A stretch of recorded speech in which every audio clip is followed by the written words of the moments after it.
Assalamualaikum warahmatullahi wabarakatuh. Ya, sesuai dengan background yang sudah terlihat itu, hari ini kita akan membahas Pancasila lagi.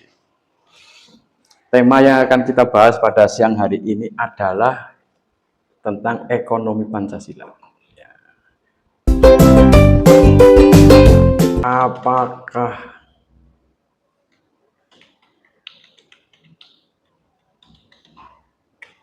dia tahu nggak tuh Pak, ekonomi Pancasila?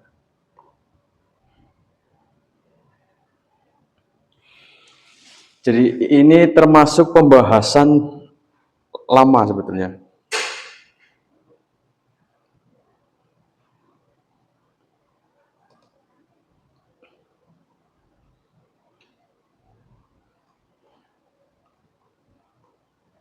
Ini pembahasan lama tentang ekonomi Pancasila.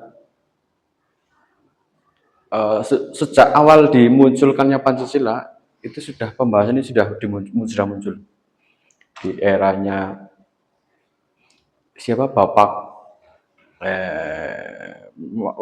wakil presiden pertama siapa? Kalau presidennya kan Soekarno, wakilnya siapa? Muhammad Hatta. Itu sudah pernah apa? Coba kita lihat dulu ya, Muhammad Hatta. Apa hubungan antara ekonomi Pancasila dengan Bung Hatta?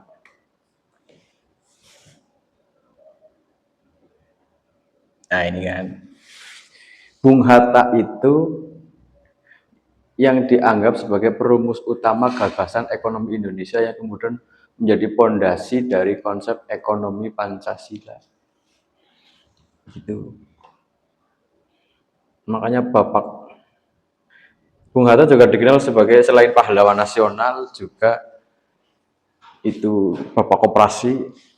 Terus di sini dia yang meletakkan pondasi dasar atau dasar-dasar dari konsep ekonomi Pancasila. Ekonomi tapi Pancasila. Nah ini kan, Bung Hatta adalah bapak koperasi Indonesia. Ekonomi Pancasila menempatkan koperasi sebagai soko guru perekonomian. Gagasan ini sangat dipengaruhi oleh pemikiran Bung Hatta yang percaya bahwa koperasi adalah bentuk usaha yang paling sesuai dengan asas kekeluargaan dan gotong royong. Pemikiran Bung Hatta menginspirasi pasal 33 ayat 45. Ini perekonomian disusun sebagai usaha bersama, cabang produksi penting dikuasai negara, perekonomian berasaskan kekeluargaan. Nilai-nilai inilah yang kemudian diangkat menjadi prinsip ekonomi Pancasila. Hatta menolak kapitalisme dan komunisme ekstrim. Pemikiran Muhammad Hatta menekankan jalan tengah, menolak eksploitasi ala kapitalisme dan menolak negara yang terlalu mengontrol ekonomi seperti komunisme. Ekonomi Pancasila juga berdiri sebagai sistem jalan tengah selaras dengan gagasan Bung Hatta. Ekonomi kerakyatan. Ekonomi Pancasila istilah lainnya ekonomi kerakyatan. Gagasan inti Bung Hatta. Memperjuangkan ekonomi yang memberi ruang bagi rakyat kecil, petani, nelayan, dan pelaku usaha kecil. Konsep ini menjadi bagian penting dalam ekonomi Pancasila yang bertujuan mewujudkan keadilan sosial. Sudah pernah mendengar istilah kapitalisme dan komunisme? Mana tadi ya? Ini kapitalisme dan komunisme. Kayak gitu. Sudah pernah mendengar itu? Kapitalisme yang seperti apa? Mana sih? Kapitalis itu yang gimana? Itu dua-duanya bicara tentang ekonomi loh, sistem ekonomi. Sistem ekonomi artinya tatanan ekonomi dunia, aturan dasar tentang perekonomian dunia. Jadi kalau kapital itu berasal dari kata kapitalisme itu kapital itu modal. Kalau komunisme itu berasal dari komunal atau apa ya, bareng-bareng, ya bersama. komunitas.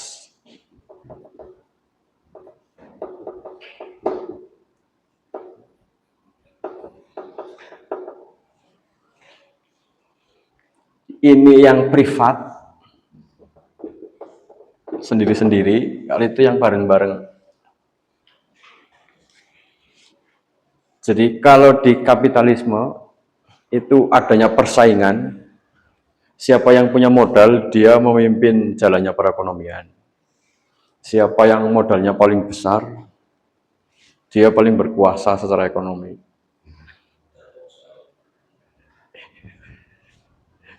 Itu kalau kapitalisme begitu. Tapi kalau komunisme itu tidak. Jadi negara itu berperan sebagai pengontrol. Ya, jadi yang dulu sempat berjalan itu di Rusia, Uni Soviet dulu sebelum Rusia. Negara itu mengatur perekonomian. Ya kalau sekarang ya di Korea mana? Korea Utara itu ya. Iya, itu Korea Utara itu. Jadi coba kita lihat bedanya kapitalisme komunisme secara teori bagaimana.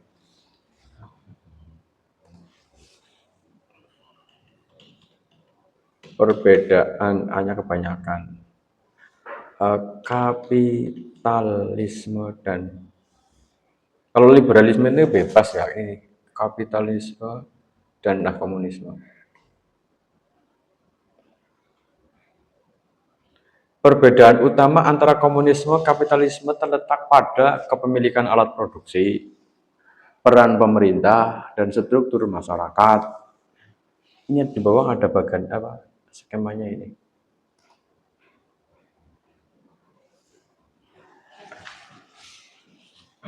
Kalau kapitalisme, alat produksi tahu nggak? Pabrik, alat produksi ya macam-macam lah. Kalau produksi genteng, ya alat produksinya itu yang mesin pencetak, terus mobilnya untuk ngangkut lemah. Produksi yang kamu tahu apa wis? Geduk, misalnya geduk goreng lah ya.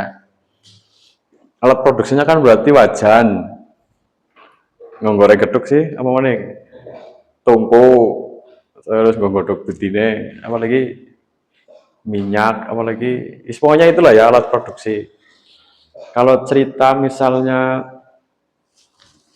apa ya produksi itu tadi kalau genteng itu tadi ya alat cetaknya, mobilnya untuk ngangkut. Pokoknya semua hal yang dijadikan untuk produksi lah. Itu alat-alat produksi. Alat-alat produksi kalau di kapitalisme dimiliki oleh individu atau swasta atau perusahaan. Itu tadi ya modal itu yang punya modal. Kalau komunisme dimiliki secara kolektif oleh negara. Jadi kalau di komunisme alat-alat produksinya punya negara, pabrik punya negara. Tujuan utamanya keuntungan pribadi dan persaingan pasar. Kalau komunisme kesejahteraan sosial, kesejahteraan koleksi bersama, kesejahteraan bersama dan kesetaraan sosial. Jadi kalau di sini yang punya modal itu yang menjadi orang kaya, semakin kaya yang kaya semakin kaya, yang miskin semakin miskin. Kalau di sini enggak, tidak ada yang kaya, tidak ada yang miskin. Semua orang sama. Semuanya mobil, kalau ada mobilnya mobil dijatah semua. Termasuk pakaian, termasuk kendaraan. Jadi tidak ada orang istimewa kalau di sini, semuanya sama. Baik yang pejabat maupun rakyat jelata sama. Mobilnya pakai kendaraan umum seperti itu kan. Terus ini peran pemerintah, intervensi minimal. Jadi pemerintah tidak ikut-ikutan. Pasar diatur oleh kekuatan permintaan dan penawaran. Pokoknya pasarnya bebas lah, pasar bebas. Tidak ada intervensi pemerintah, minimal, jadi hampir tidak ada. Kalau ini kontrol penuh, pemerintah mengontrol penuh atas ekonomi, termasuk produksi, distribusi, dan konsumsinya diatur. Makan harus sehari 3 kali. Lauknya ini, porsinya sekian, harus diatur. Terus struktur masyarakatnya, kalau di kapitalisme terdiri dari berbagai kelas sosial dengan perbedaan status dan kekayaan. Ada yang miskin, ada yang menengah ke atas, menengah ke bawah, menengah ke atas, ada yang kaya. Jadi kelasnya gitu, kelas miskin dan orang kaya dan miskin. Kalau di sini masyarakat tanpa kelas, semua orang dianggap sama, semua orang kekayaannya sama, kepemilikannya sama. Terus kebebasan apa ini? Kebebasan individu. Kalau di kapitalisme kebebasan dalam memilih pekerjaan, usaha, dan konsumsi. Kalau di komunisme terikat pada keputusan kolektif atau negara dengan tujuan memenuhi kebutuhan bersama. Jadi, ya itulah kalau di komunisme serba diatur oleh negara. Sampai potong rambut pun diatur kan kayak di Korut. Lucu banget ya. Tidak bisa membayangkan kan. Potong rambut saja diatur. Serak. Cina bagus. Beda ya kalau di Cina ya. Maksudnya hasilnya gitu kelihatan Cina lebih maju sekarang. Cina itu sebetulnya mencampurkan dua konsep loh. Jadi Cina yang di kota itu kapitalis, tapi yang di desa itu komunis gitu. Cina itu tidak murni itu loh. Menggabungkan dua-duanya kalau Cina. Yang murni itu di Korut itu. Semuanya diatur sedemikian rupa. Nah, dari situ kapitalisme dan komunisme, kemudian muncullah Bapak Muhammad Hatta itu yang memunculkan ekonomi Pancasila, yaitu menggabungkan dua-duanya. Pancasila berarti gabungan dari ini. Ekonomi Pancasila.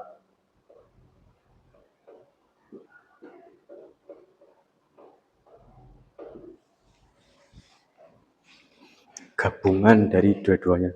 Secara konsep itu bagus. Menarik. Meskipun prakteknya ya nggak tahu lah. Tahu sendiri.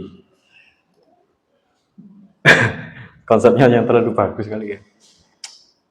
Ini kan menolak eksploitasi ala kapitalisme tapi menolak negara yang terlalu mengontrol ekonomi. Coba kita ke atas lagi tadi. Ekonomi Pancasila adalah sistem perekonomian Indonesia. Hanya ada di Indonesia itu istilah ekonomi Pancasila. Yang berlandaskan nilai-nilai dalam Pancasila dan Undang-Undang 45. Istilah ini menekankan bahwa kegiatan ekonomi tidak hanya mengejar keuntungan, tetapi harus berorientasi kepada atau pada keadilan sosial, kebersamaan, dan kesejahteraan seluruh rakyat.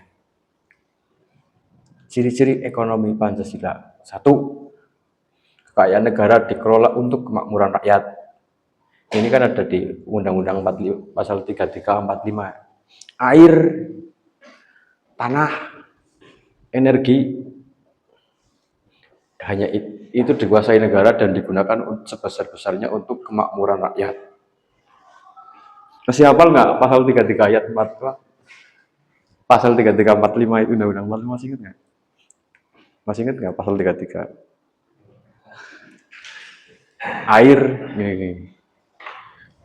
Pasal 33 45 pasal UUD 45 pasal 33. Mana sih?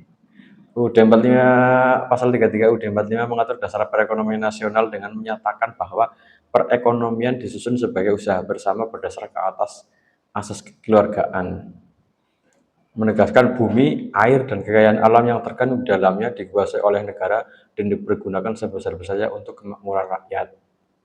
Ayat 1 gini, perekonomian nasional diselenggarakan sebagai usaha bersama berdasarkan asas kekeluargaan. Ayat 2, cabang-cabang produksi yang penting bagi negara yang penting bagi negara yang menguasai hajat hidup orang banyak dikuasai oleh negara. ya tiga, bumi, air, dan kekayaan alam yang terkandung di dalamnya dikuasai oleh negara dan dipergunakan sebesar-besarnya untuk kemakmuran rakyat. Itu bunyinya begitu. Perekonomian nasional diselenggarakan sebagai usaha bersama berdasar atas asas kekeluargaan. Bagus kan? Itu konsepnya bagus banget itu. Tidak ada orang yang menolak itu. Itu luar biasa sekali itu. Konsep yang luar biasa sekali. Konsepnya, tapi prakteknya tahu sendiri. Sistem ekonomi Indonesia mengutamakan kebersamaan, gotong royong, bukan didorong. Jadi kalau menggunakan teori ini, kuliah itu gratis semua itu, dapat KIP semua itu. Cabang-cabang produksi yang penting, cabang-cabang produksi yang penting air, listrik, energi. Kalau ini sudah berlaku ya, listrik kan PLN dikuasai PLN ya, itu dimonopoli kan. PLN kan milik negara. Energi BBM, Pertamina. Kalau air belum ini, PDAM ya, PDAM. PDAM kan punya negara. Listrik, air, BBM, ini kan yang cabang-cabang produksi yang penting itu inti, produksi inti. Kalau tidak ada air kita tidak bisa minum, tidak bisa mandi. Kalau tidak ada listrik kita nggak bisa masak, gelap. Kalau tidak ada BBM, ya motornya nggak bisa jalan. Beras juga kan produksi penting itu. Ada Bulog. Meskipun ya Bulog di Indonesia ya begitulah ya. Bisa koleksi Bulog sampai jamuran itu berasnya, nggak pernah disebarkan, didistribusikan. Cabang-cabang produksi yang penting bagi negara menguasai hidup, yang menguasai atau yang dibutuhkan oleh orang banyak dikuasai oleh negara. Ini sudah bagus ini. Sektor-sektor vital yang menguasai kehidupan masyarakat harus berada di bawah kendali negara untuk menjamin kepentingannya. Karena kalau tidak dikendalikan oleh negara kan rawan untuk disalahgunakan, ditimbun. Sudah dikuasai negara saja masih ditimbun kok. Apalagi kalau dibebaskan sebebas-bebasnya. Gas itu cerita menterinya itu dari pusat itu cuma berapa harganya? 13.000 apa ya? 15.000 kan. Nyampe di kita 20.000. 22. saya kalau beli di agen 18. Tapi kalau di warung biasa ya 20, ada yang 22. Tapi kan saudara saya ada yang agen, kalau beli di agen malah ini harga asli. Berapa? 15. Berarti itu agen lebih gede lagi itu. Iya, berarti agen gede itu. Kan dari agen gede ke agen kecil kan numpangi harga juga kan. 1.000 katakanlah. Sampai di warung kan 22. Itu berarti sudah berapa tangan itu ya? Iya kan? Berapa tadi 15 ya? Dari 15 ke 16 berarti kan 1. 16, 17, 18, 19, 20, 21, 22, 7 itu. Kalau satu tangannya kasih selisih 1.000 kan, itu sudah 7 itu. Pindah tangan. Itu masih wajar ya, belum nanti penimbunan BBM ditimbun, itu kan banyak itu berita itu. Penimbunan BBM, penimbunan beras, penimbunan minyak.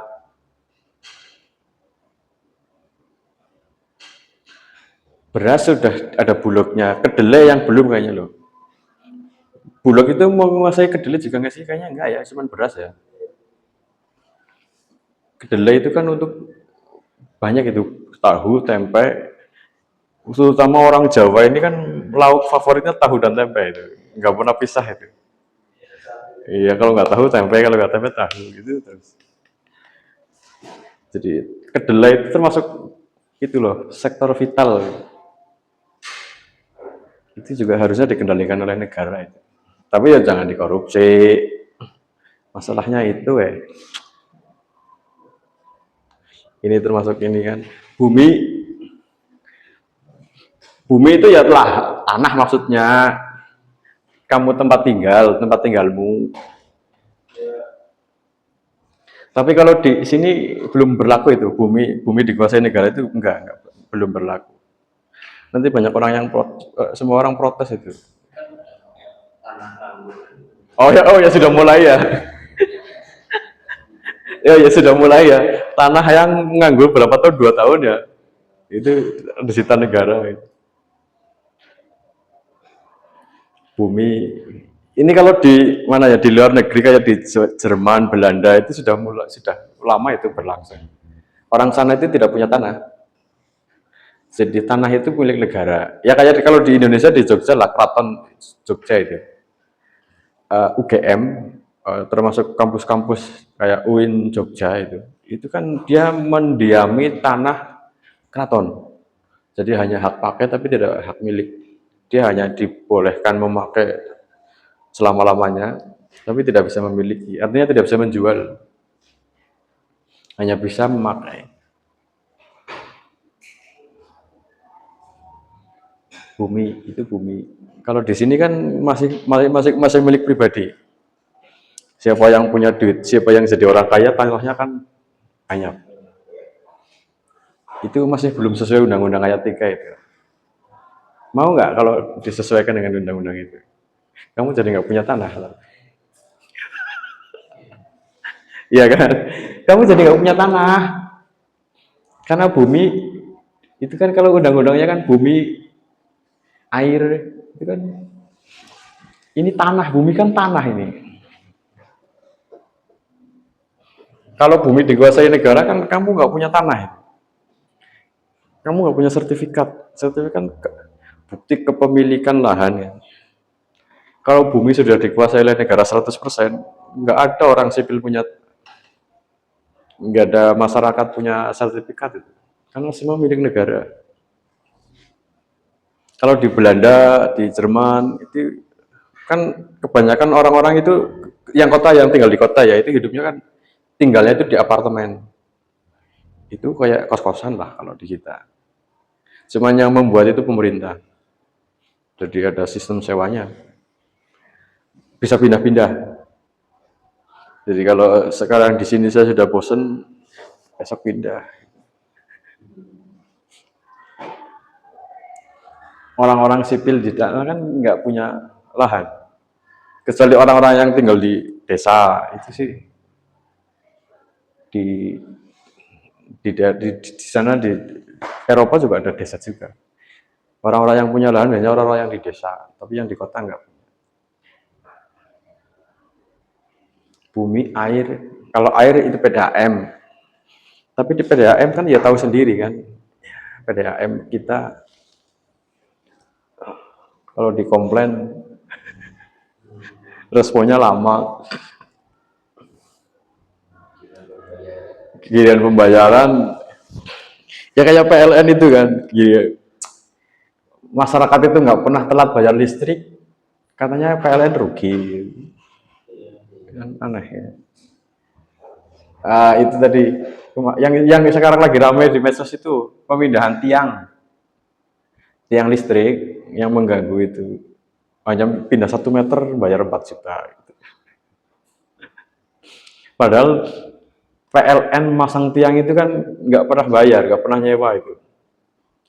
Masih kerenan Telkomsel kan, dia masang tower itu nyewa ke yang punya lahan. Tapi kalau PLN kan dia sewenang-wenang itu, masang di sini asal tancap gitu. Nggak pernah izin, nggak pernah, apalagi sewa itu aja enggak, malah katanya rugi.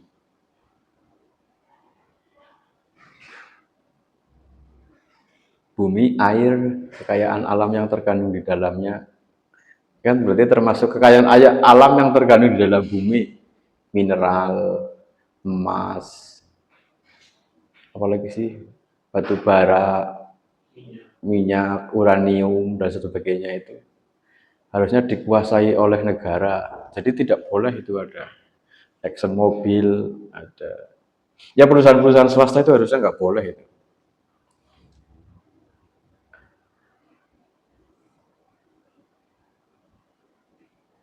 Dan NU juga harusnya nggak boleh itu menguasai tambangnya kalau sesuai undang-undang ini kan. Karena kan milik negara itu, bukan milik organisasi. Kekayaan alam yang terkandung di dalamnya dikuasai oleh negara dan dipergunakan sebesar-besarnya untuk kemakmuran rakyat. Sumber daya alam adalah milik seluruh rakyat dan pengelolaannya harus memberikan manfaat maksimal bagi kesejahteraan umat. Bagus banget kan ini, luar biasa sekali ini. Kurang bagus apa itu? Para pendahulu bangsa Indonesia mengatur undang-undangnya, keren sekali itu. Kan itu membuat konsep begituan kan bukan apa namanya sesuatu yang luar biasa itu. Sayangnya undang-undangnya sudah bagus, tapi pelaksanaannya itu yang perlu dikontrol. Itu tadi kita kembali ke ciri-ciri ekonomi Pancasila. Satu, kekayaan negara dikelola untuk kemakmuran rakyat. Koperasi sebagai soko guru itu pilar ya, hal yang utama perekonomian. Peran aktif negara dalam ekonomi, pemerintah mengatur, mengawasi, dan terlibat dalam sektor strategis, yaitu tadi sektor-sektor yang membawa sektor-sektor yang penting, air, mineral, itu tadi sektor-sektor strategis namanya. Perekonomian disusun sebagai usaha bersama, mengedepankan kekeluargaan, kebersamaan, dan gotong royong, mengutamakan keseimbangan antara kepentingan individu dan masyarakat, bukan hanya untuk kepentingan golongan semata atau organisasi atau kepentingan para cukong lagi. Tujuan ekonomi Pancasila mewujudkan keadilan sosial bagi seluruh rakyat Indonesia. Luar biasa sekali. Menghindari kapitalisme ekstrim dan sosialisme total.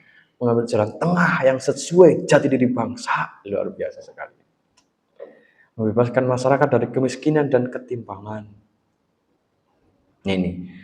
Sederhananya, ekonomi Pancasila adalah sistem ekonomi khas Indonesia yang menyeimbangkan pasar, peran negara, dan kekeluargaan agar tercipta kehidupan yang adil dan makmur.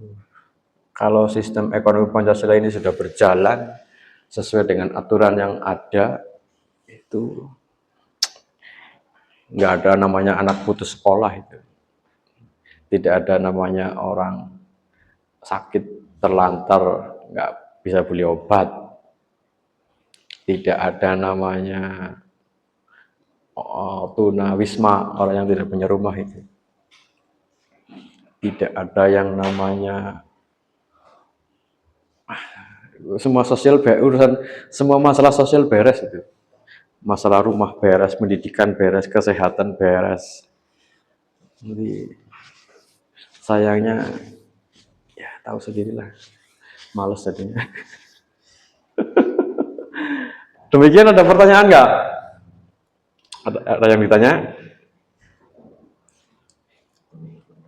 Ya, ekonomi Pancasila begitu. Jadi sistem ekonomi yang digagas berdasarkan prinsip-prinsip Pancasila. Kalau kemarin kan waktu itu tadi undang-undang yang tidak sesuai dengan Pancasila, kan kita bisa mengajukan iya kan ke MK. Kalau ini belum ada itu lembaganya. Lembaga yang menjadi atau lembaga yang menjamin terselenggaranya ekonomi Pancasila itu belum ada itu. Belum ada kan? Iya belum ada memang. Kemana? Kalau sistem ekonomi Pancasila yang belum bisa terlaksana dengan baik, kita mengadunya kemana? Ke siapa? Nggak ada itu belum. Ke negara ke siapa? Ke presiden, ke MK, keuangan. Sebagai tanahnya ya. Sebagai tanahnya. sistem apa ya? Pelaksanaan ekonomi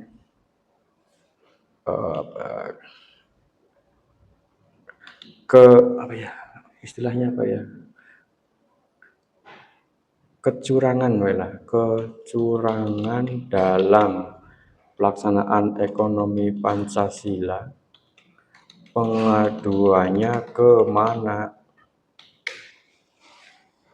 Teng teng teng teng teng teng teng teng teng teng teng tung teng tung teng tung teng tung teng tung teng tung teng.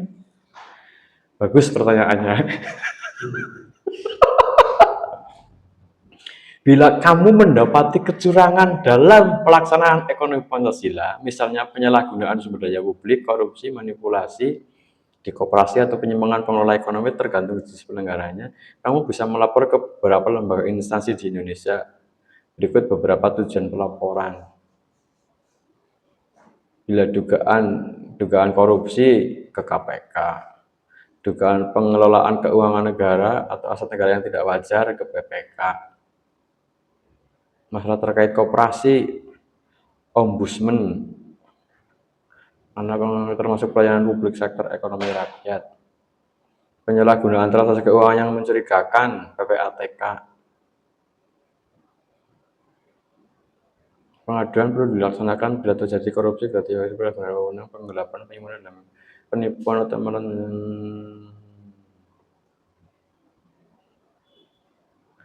ya apa namanya? Lembaga apa namanya, tempat pengaduannya tidak tersentral ya, masih terpisah-pisah. Dugaan korupsi ke KPK, dugaan pengelolaan keuangan negara atau aset negara yang tidak wajar di BPK, masalah terkait koperasi ke ombudsman, masalah penggunaan transaksi keuangan yang mencurigakan, ini mirip dengan dugaan pengelolaan keuangan negara ke PPATK. Ini masih apa namanya, tidak jelas, masih apa namanya, saling apa ya, tumpang tindih gitu loh. Ya begitulah, semoga ke depan menjadi lebih baik sajalah. Ya siapa tahu besok kalau kalian jadi presiden, jangan presiden semua lah ya, presiden kan cuma satu, masa semua jadi presiden, DPR lah. Ya ke depan semoga lebih baik lah. Demikian, bila tidak ada pertanyaan, kita cukupkan sampai di sini saja. Terima kasih dari saya. Assalamualaikum warahmatullahi wabarakatuh.